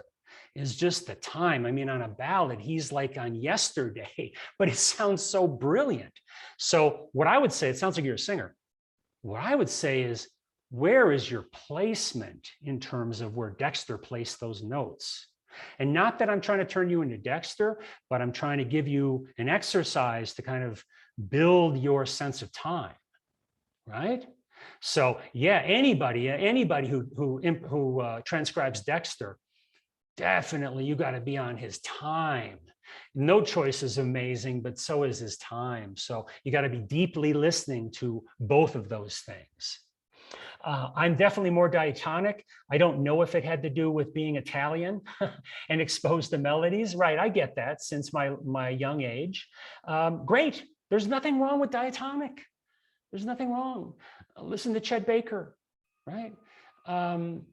Nothing wrong with it. You know, don't feel compelled to play outside the changes if that's not what you hear, if that's not your personality. You've grown up listening to Italian arias, man. You've got great background for melody. You don't need to mess it up with you know, trying to go outside the changes for the sake of going outside the changes. Now, if you can make it work because it's you and you hear it, fantastic. Fantastic. Do you ever practice against a drone? Do you take drummers' rhythms and use them in your playing for improvisation and comping? Do I ever practice against a drone? All the time, because I make them myself, and I've given you samples of the drones. They're all, and they're in, I have a whole section in Improvisation Savvy with a bunch of drones in a playlist. But yeah, all the time I play with drones. Do I take drummers' rhythm and use them in my playing for improvisation and comping? I don't know. I don't think I use drummers' rhythms per se. Maybe, subconsciously, yes. Subconsciously, absolutely. I'm obviously, I love Jack DeJohnette, but I wouldn't know really how to apply a lot of what he does to my own playing, other than being able to know my sense of time. Let me take a moment to explain one of the exercises in Improvisation Savvy in the rhythm and time module. I created what's called maniacal metronome.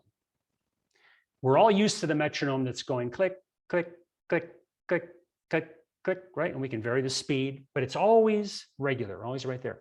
My maniacal metronome, what I did is I created a click track, and I created 5 versions of this, 5 degrees of difficulty. And I created a click track, and the first click track is going kick, kick, kick, kick, kick, kick, kick, kick, kick, kick, kick, kick, kick. And I just want you to hear the 6/4 and be able to keep your time going. And you can play a single note or you can improvise over it, but I want you to keep the pulse. The next one, not quite so predictable. It has some 5s in it. It has some 2s. I'm always bringing you back to the 4, so you're not completely lost, but you've got to be able to keep your clock going in the midst of what seems to be distracting. And then 3 is harder and 4 is harder. And I had a drummer write me one time and he goes, man, because I have a book called The Rhythm Savvy. And he wrote back, he goes, man, I love this maniacal metronome, but can you make it harder? And I'm like, yeah. So I did. I made 4 and 5. And I got to tell you, it's like, oh my God, hard. But 3, and I give you an example where I improvise over 3, keeping the pulse to kind of show you what the game is here. So even though I'm giving you distractions, and this is, this is what makes me think of Jack DeJohnette, no matter what anybody's playing, what he's playing, the pulse is always there. And I think that's a prerequisite for playing jazz well, because you don't always have a rhythm section, and you don't want a rhythm section that's just, this. You want a rhythm section that's playing around with the time so that you can play around the time. We talk a lot about diatonic playing, but think about playing with the time as well. If you ask me that, I would say that 60% of my playing, 70% of my playing is playing around with the time more than the chromaticism of the pitch. That's me, because that's just how I express myself, is I'm playing with time. I'm not going so crazy that I lose the guys I'm playing with or the people that are listening, because I'm always coming back to it. But I don't want to, this is Richie's point about the metronome. I'm not playing metronomically, but I have a good sense of where the pulse is no matter what's going on. And I think that's a key skill. Maybe not the perfect answer to your question, but I'm answering about drummers. Trying, and the link doesn't work on my LG phone. Try it on Chromebook. Yeah, bit.ly, Improvisation Savvy. That should work. And if it doesn't, right, if you can't get it to work, please email me here. By the way, mlake@redlake.tv. I'm easy to find. If you just Google jazz trombone, Mike Lake, boom, I'm there.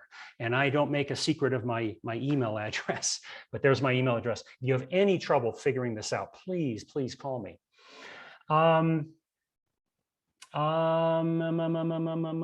Going outside the changes must be a consequence of something that I feel or that I develop, not just to go out. Yes, exactly. Everything you play, this is what I'm trying to get out of you, is you. Not what your peers think that jazz should sound like, not what your heroes sound like, not what your teachers tell you you should sound like, not what the latest album sounds like. And it's hard, because we hear opinions and music everywhere. And so who are you? What is your why? Go to my blog, read a few posts. That may help you kind of get through the clutter that you're listening to and really figure out, what is your musical personality? What do you sound like? Are you chromatic? Do you play in and out of the time? Do you not? I'm not making a value judgment. All I want to do is help you play you. What do you know about Dorico music notation by Steinberg? Absolutely nothing. I've never heard of it. Sorry. What do you mean by why? Okay. when I say know your why, it means, why are you playing? It's why are you doing anything? Do you understand the root of what your motivation is for doing something? If that's why I ask, if somebody says, Mike, teach me how to play more chromatically. Okay, cool. Why do you want to play more chromatically? Well, because that's the latest thing. That's cool. You know, diatonicism is dead. I say, well, that may not be a good reason for it. Is it you? Well, it's not, but I think I can figure it out. You know, their why is something outside of themselves. And I think your why should be coming from you. So part of the answer, if you go to my blog, read I think it's the last post that I wrote about Viktor Frankl, man's search for meaning. Man's search for meaning. Simon Sinek is a business person, but he wrote an incredible book, Start With Why. Now it's business oriented, but if you go to YouTube, go to TED, he's at least for a long time, he was the most popular TED speaker ever, Simon Sinek. Listen to him. Again, you know, remember at the beginning, I said, I'm good at connecting seemingly different things. This is an example. I think listening to Simon Sinek answers your question. If you can get past thinking that this only relates to business, because he talks about the Wright brothers and their why propelled them to success. If you can get past thinking it's only about business, it's not just about business. I'm going to say it's about jazz playing as well. So know why you do something. Why are you playing the way you play? Why do you practice the way you play? That's what I mean by why. It's the most fundamental, crucial question that I think any of us can ask about our endeavors. Why am I doing this? I'm doing this because I want to make a small dent in the universe for jazz players. I want to be able to make a living, being able to communicate in a way that changes your life. That's my why. I'm crystal clear on my why. Because I'm like, I play music because it's fun. I'm good at it and it pays the bills. Well, okay.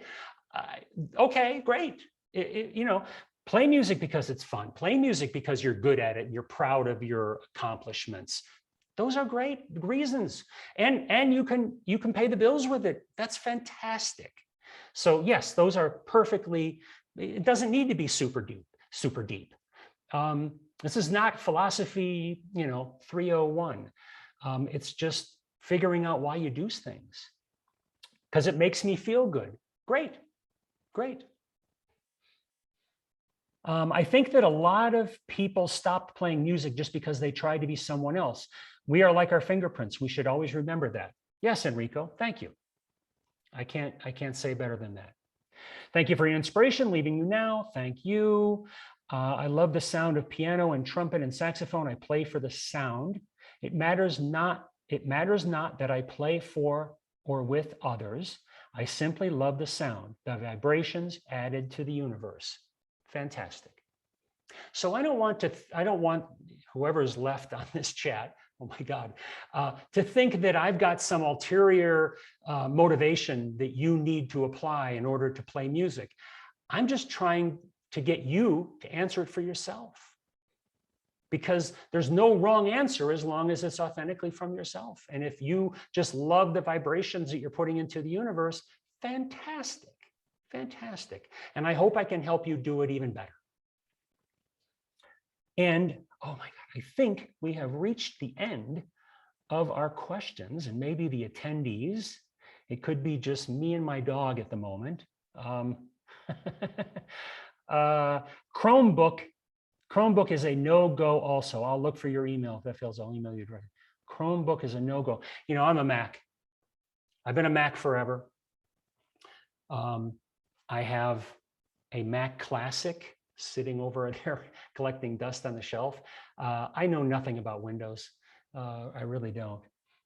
Do you know Kenny Werner's Effortless Mastery? Oh my God. I think we're out of time. I wrote a post that talked a little about this. I think that Kenny hits the nail on the head when he talks about the need to be present. Everything I've said today is about being present. That whole left-right brain thing that I showed you, that's the opposite of being present. That's called what I call time travel. Don't time travel. Don't go in the future. Don't go in the past. Don't fret about what's coming up. Don't lament what you just did. Stay in the present. And I think Kenny has great things to say about being present. Where I differ from Kenny is I don't believe that mastery is effortless. I don't think his mastery is effortless, was effortless. I know, because Lieb tells me that he put in the time. They're friends. They're good friends. They play all the time together. He put in the time. And I get that he's got a method that he's being very successful with, and God bless him for his success. But my fear is that it could mislead people into thinking that there is really nothing more than just being present and putting your hand on the piano and all of a sudden music appears. I don't think it happens like that. So I hope that I'm not insulting anybody by that. The view from my window is very relaxing. Yes, it is. It is. I like that. That reminds me of Kenny Werner. Kenny, you can't be present without being centered, without being relaxed. I think without knowing your why. If you're stressing out, one of the things I learned long ago was a quick way to, we'll call it meditate. I don't know if that's a good word for it, but look at something and just look at the details of it, look at the color of it, look at the edges of it, look at the shadow it produces, but don't make a judgment of it. Just look at it. And I think what that helps you do is it may get you out of some stress that you're in right now. Maybe it's a good preliminary step to practicing, because you don't want to get your instrument out and your significant other just yelled at you and your dog pooped on the floor and your son came home with a bad attitude, but I'm going to practice anyway. May not get the best result out of you. So be present. Just calm. Think about your why and play. Yeah, it's not effortless. It's not. And I think it does a disservice to people who think it is. Oh my God. I talk about Richie all the time because I know we talk every day and it's not about sports. It's about this. And I know what a relentless MF he was with his practicing. It's in the book. He talks about it. It's in the video of the interview I did with him for Jazz Master Savvy. He was relentless. And he and I have fights sometimes because I'll say, Richie, you're being too dogmatic about it. No, you have to do it like this. You have to do it every day like this.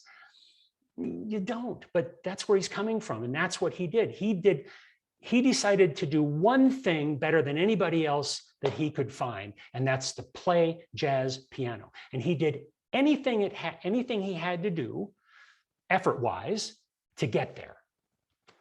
So the more effort you put into it, the more result you're going to get, assuming you do the right things with your effort. And that goes back to practicing well.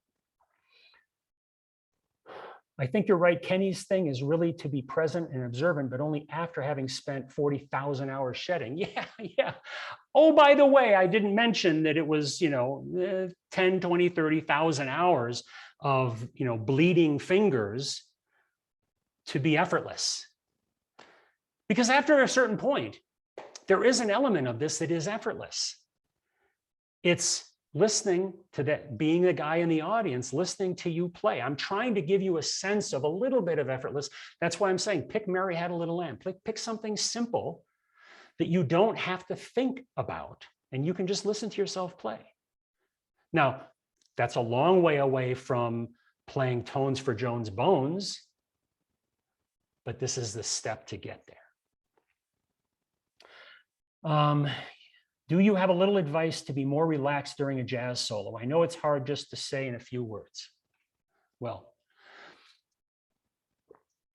I think to be relaxed for a jazz solo means to show up prepared, not to have that lingering doubt in your mind that you're going to screw up the bridge like you always do, or or the last 4 bars of UMMG because you don't know really what to play over the D flat minor major 7 back and forth. You have to show up prepared. And I think that takes care of a lot of it. It depends on, maybe you're just starting out. I remember my very first jazz solo. I was shaking so hard I couldn't get the mouthpiece to stay in my mouth. I don't know what the hell came out of my horn, but I was scared to death because I had no idea what I was doing. It was okay. It was, the beginning of high school. I just learned what jazz was. I'm supposed to stand up and do what? So, see, first of all is be prepared. The second thing is, remember what I just kind of told you about, a little bit of getting yourself centered. Look at something interesting. Don't evaluate it. Don't think about what it is. Just kind of observe the edges, observe the color, observe the shadows, observe maybe the movement if it is moving. Just kind of get yourself out of that evaluative mindset, because part of what makes you nervous is you're time traveling. Oh my God, what's going to happen? What are they going to think? What am I going to screw up? What's the audience going to think? My best friend and my wife are in the audience and my best friend's never heard me play jazz before, and I want to really impress him. You're time traveling. Stop time traveling. Get present in whatever way that means. Hopefully you're showing up prepared, and then realize that you're not going to die. Right? I mean, fear. We talk a lot about fear. The whole thing about the Snow Leopard book that Richie and I wrote, we talk about fear in that book. We talk about fear of taking a risk. This whole thing is about risking, standing up, playing, and risking your identity and what people think of you. But you got to put fear in its place. Fear is good if you're out in the savannah and you're getting chased by a lion. Fear gets the adrenaline going. It gets you hopefully faster. Maybe it gets you thinking about the tree that you're about to have to climb. But when you're playing jazz, realize that nothing's going to happen. And you're far more worried about the result of your improvisation than anybody. Most people are going to think it's great. I promise you. You're thinking way more about how bad things could end up than will happen or what anybody else is going to evaluate you for.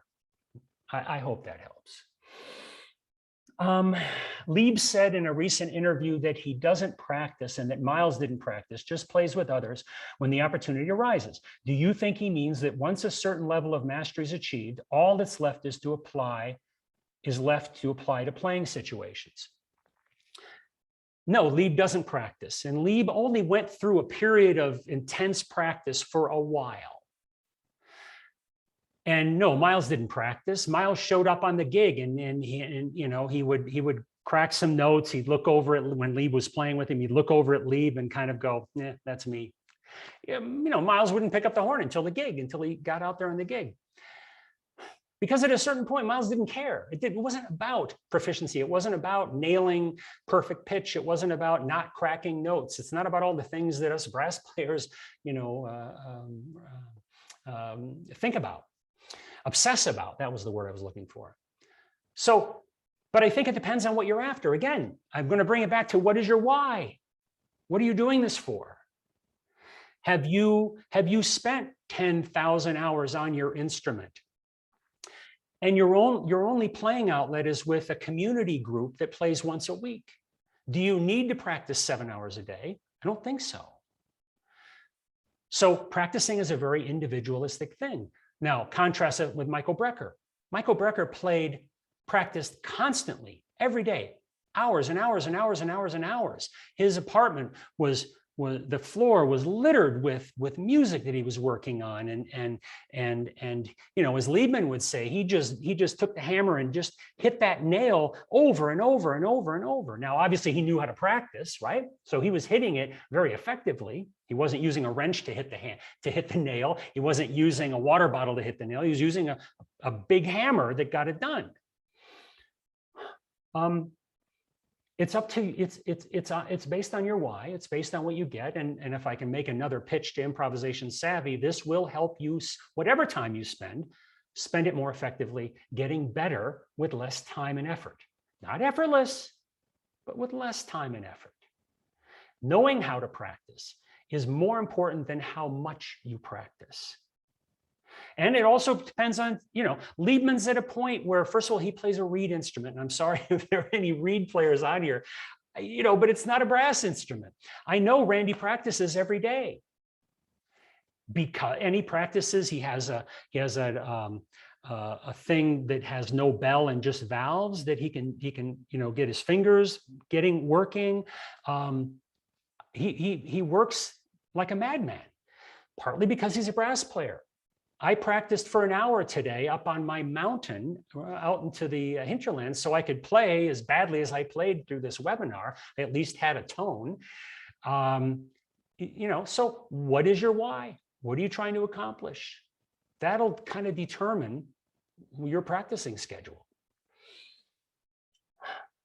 Have you studied any of Lenny Tristano or Charlie Banaco's teachings? I have to say not. I've talked a lot about Lenny with Lieb and what a difficult teacher he was, but an effective teacher he was. But no, I haven't studied any of him. At Jamie Camp, Harry Pickens said, "Play to express, not to impress." Absolutely, absolutely. The impressing is really what gets us in trouble, because we got to time travel. I got to know, okay, I have to do this in order to accomplish this, rather than, let me just play. Here's a thought I have. Let me express that thought. So yeah, I like that. Being prepared is the key to enjoying a live jazz solo. Yeah, being prepared is the key to everything. I'd like to think I was prepared for this. Show up prepared for anything worth doing.